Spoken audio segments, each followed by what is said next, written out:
Hello everyone, welcome back to my channel Shiksha competition.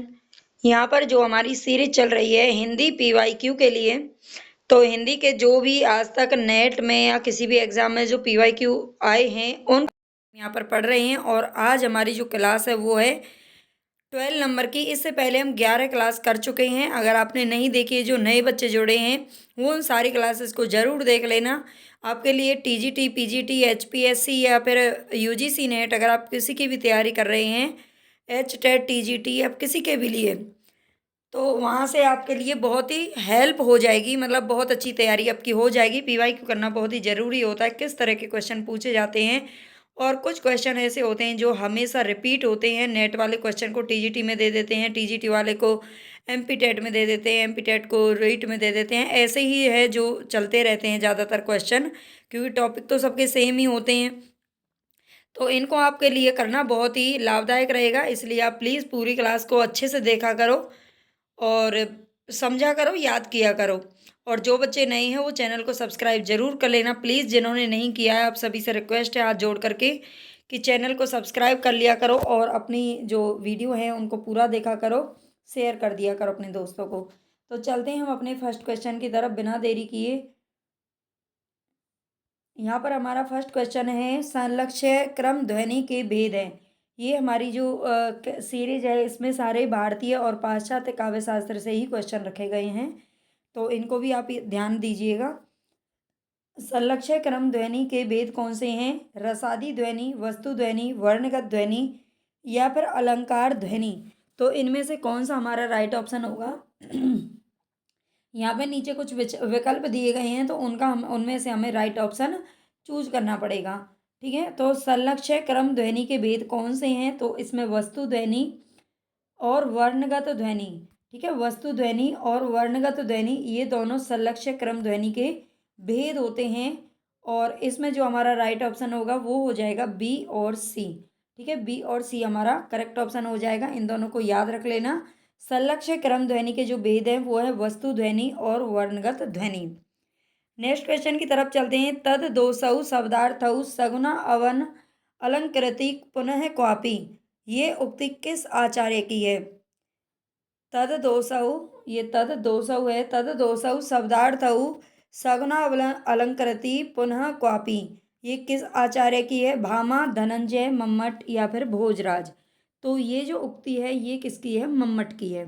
ठीक है, मम्मट सी हमारा करेक्ट ऑप्शन है।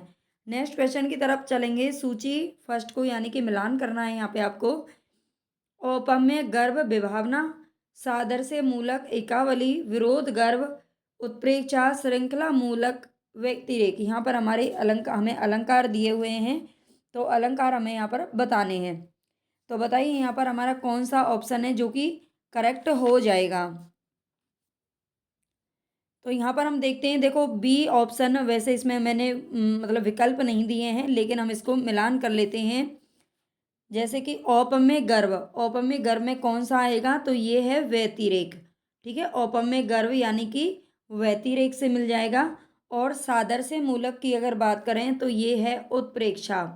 ठीक है, सादृश्य मूलक, उत्प्रेक्षा, विरोध गर्भ, विरोध गर्भ में कौन सा जाएगा?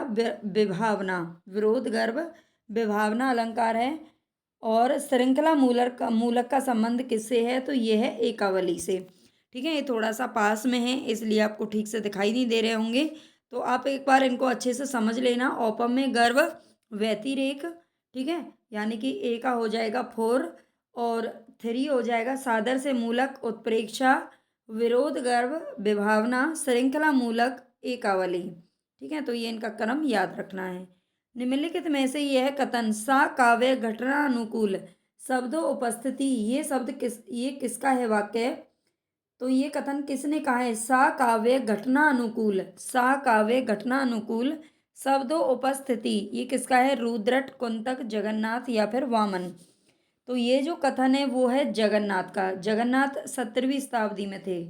किसमें थे? 17वीं सदी और शताब्दी आप लगा लीजिए। पहले घन आनंद, पहले घन आनंद सींची सुजान कहीं बतियां अति प्यार पगी, अब लाए वियोग की लाए बलाए बढ़ाए, बिसासी दगानी दगी अखियाँ दुखियानी कुबानी परी ना कहूँ लगे, कौन घरी सू लगी मति दौरी थकी ना लहे टिकठौर, अमोही के मुँह मिठास ठगी। तो इनमें हमें क्या बताना है, इस सवैया में जो लाए शब्द है जो प्रयोग हुआ है लाए, ठीक है। लाए कहाँ पर है, ये है लाए वियोग की लाए, लाए वियोग की लाए बलाए बढ़ाए, ये 3 बार हमारे यहाँ पर प्रयुक्त हुआ है। तो इसमें कौन सा अलंकार है, हमें अलंकार शब्द बताना है।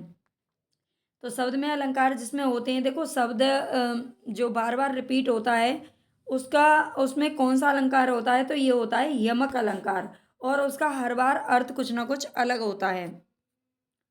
निम्नलिखित में से कौन सा शब्द है जो वाच्यार्थ के लिए प्रयुक्त नहीं होता है। वाच्यार्थ के लिए कौन सा शब्द प्रयुक्त नहीं होता, निश्चित अर्थ, मुख्यार्थ, अभिधा शक्ति द्वारा ज्ञात अर्थ या अन्यार्थ। वाच्यार्थ के लिए कौन सा शब्द प्रयुक्त नहीं होता है, तो ये नहीं होता है अन्यार्थ।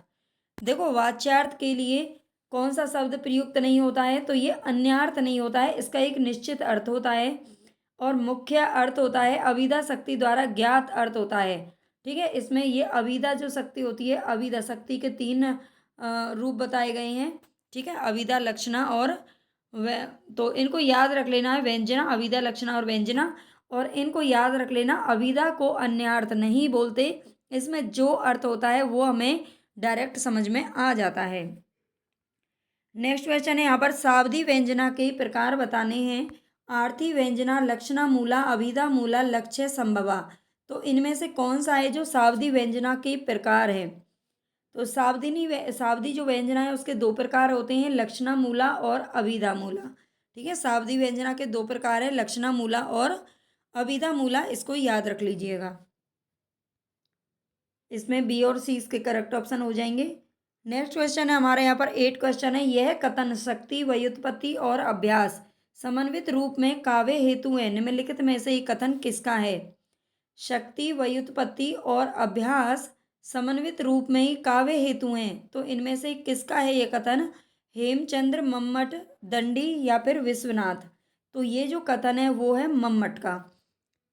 नेक्स्ट क्वेश्चन है, सही युग्म का चयन करना है यहाँ पर, तो चयन करेंगे, प्रज्ञा नवो उन्मेष शालिनी प्रतिभा मता, ये कथन है जो कि किसका है, यहाँ पर इनके ये मैचिंग है एक तरीके से, ठीक है। मैचिंग क्या है, मतलब ये बताना है कि ये जो कथन है वो उनका आंसर सही लिखा हुआ है या नहीं लिखा हुआ है, ठीक है। तो प्रज्ञा नवो उन्मेष शालिनी प्रतिभा मता, ये बिल्कुल करेक्ट है, ये भट्टतौत का ही कथन है, ठीक है। प्रतिभा अपूर्व वस्तु निर्माण क्षमा प्रज्ञा, ये कुंतक का ही कथन है, इसको याद रख लेना।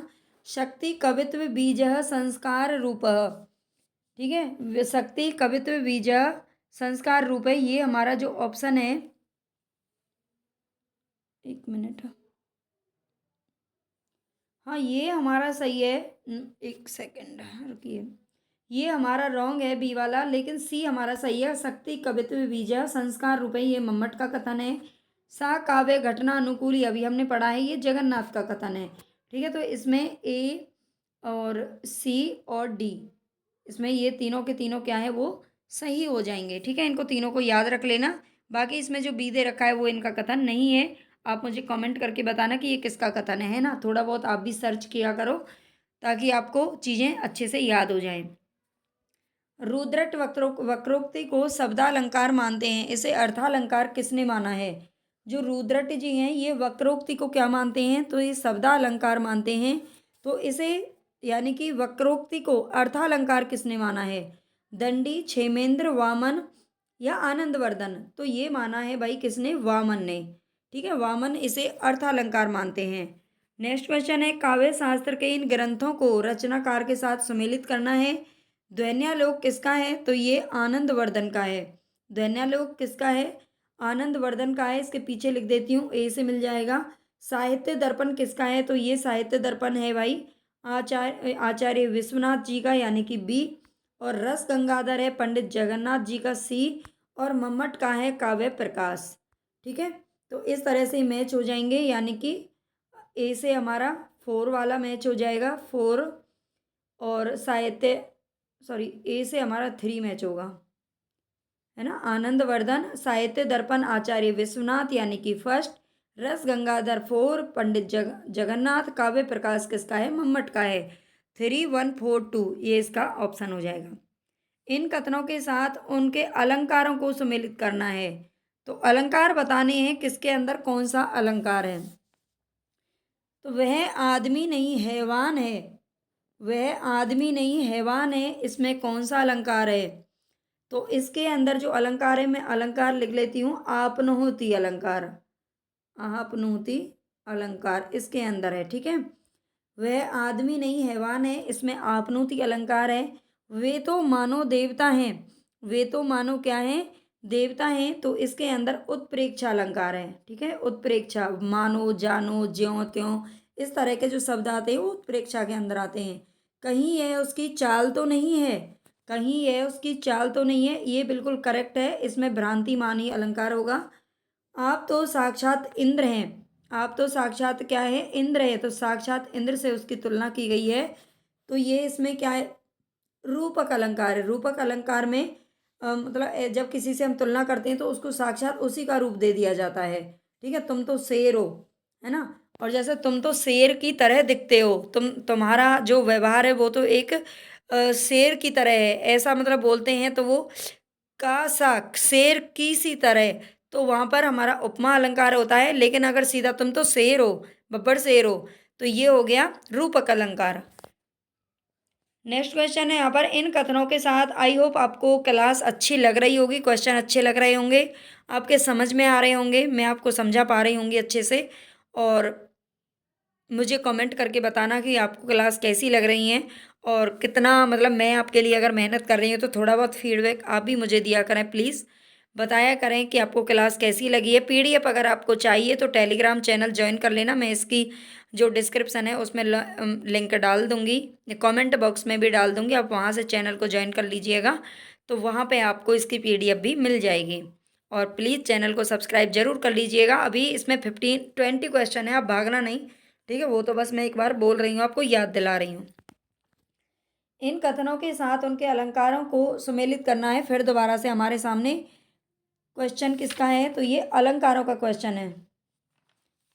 ठीक है, तो इसको हम देखते हैं। सबसे पहला हमारे यहाँ पर दिखा है, मुख नहीं चंद्रमा है, मुख नहीं चंद्रमा है, तो इसमें कौन सा अलंकार है, मुख नहीं चंद्रमा है, इसमें आपनुति अलंकार है। ठीक है, आपनुति अलंकार है, इसके अंदर मुख नहीं चंद्रमा है।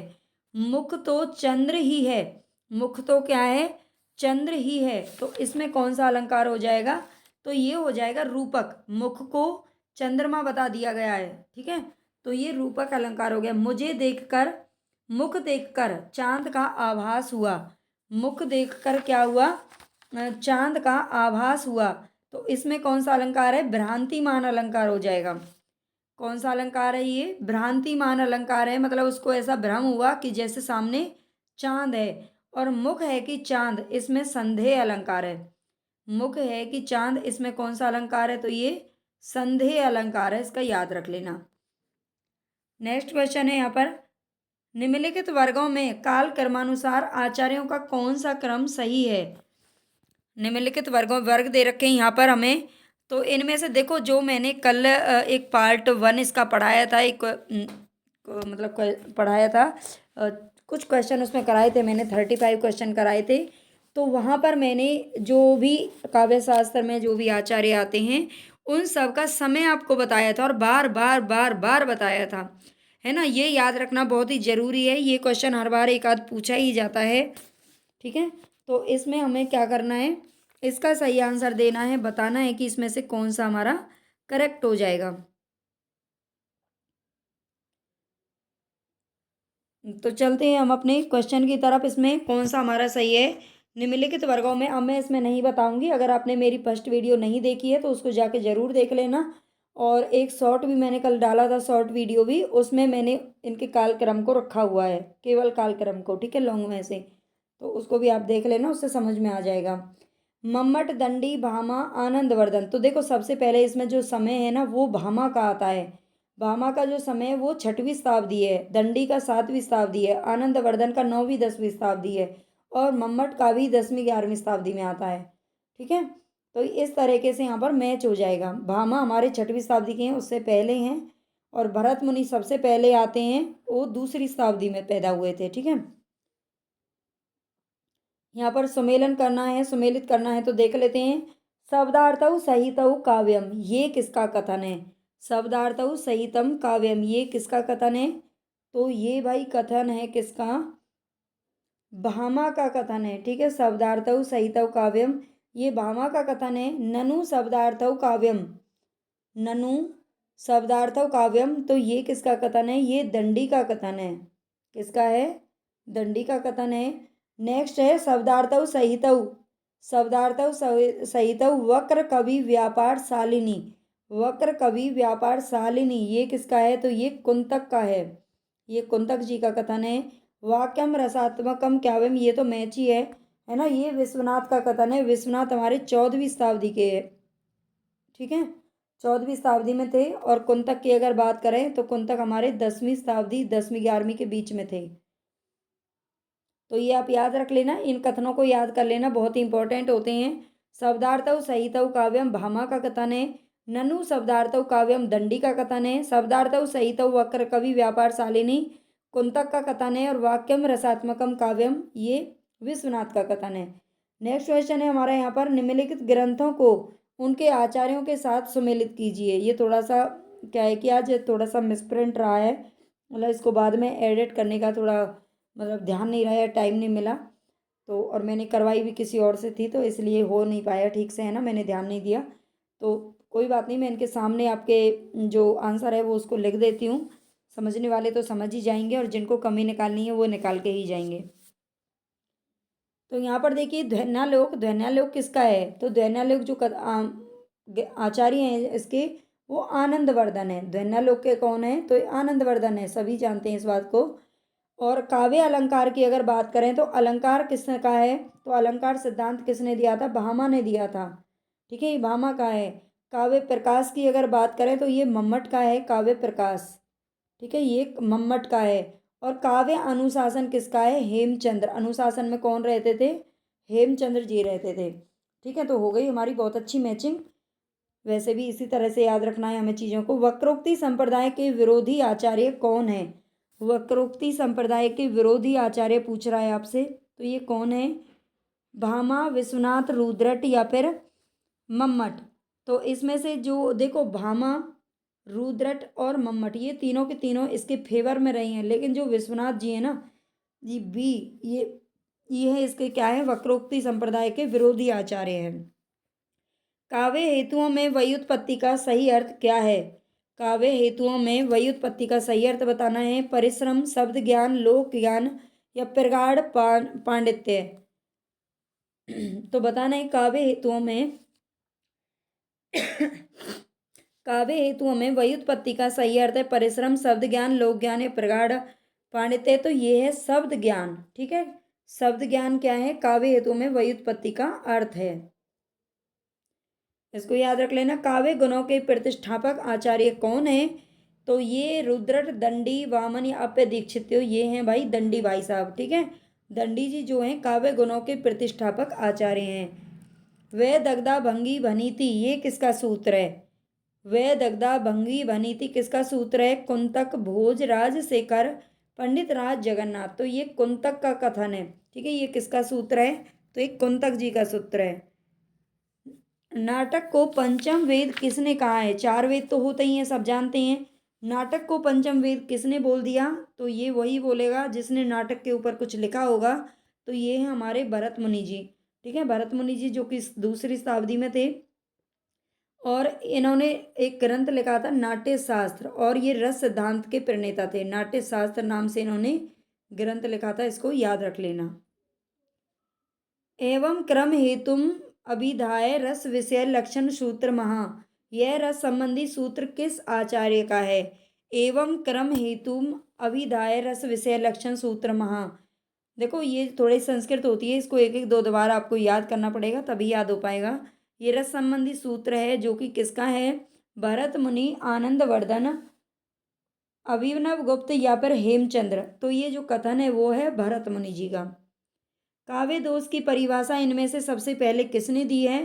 तो काव्य दोष की जो परिभाषा है वो सबसे पहले दी है वही वामन ने, ठीक है, वामन ने दी है। अगर क्लास पसंद आई हो तो प्लीज़ लाइक ज़रूर कर देना, चैनल को सब्सक्राइब कर लेना और शेयर कर देना।